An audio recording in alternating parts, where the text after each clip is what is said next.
होशियार हो जाएंगे। हाँ वही तो कर रहा ना, कुछ लोग होते क्योंकि वो लड़के साहब वायरल हो जाएगी, बाद दिक्कत होगी करने के लिए वायरल ही नहीं करना, वायरल करने के लिए। हाँ।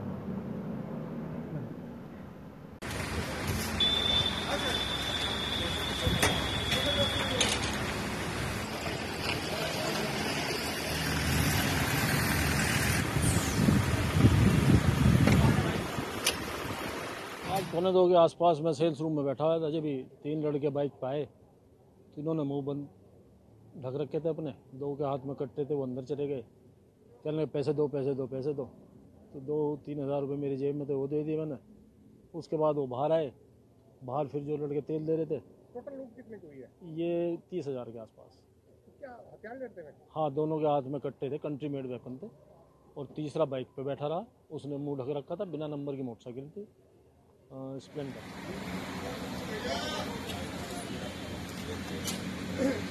थाना देवबंद क्षेत्र में रिलायंस का पेट्रोल पंप है। इस पर 3 अज्ञात बदमाशों द्वारा लूटपाट का प्रयास किया गया है। विस्तृत जानकारी की जा रही है, इस संबंध में जांच की जा रही है।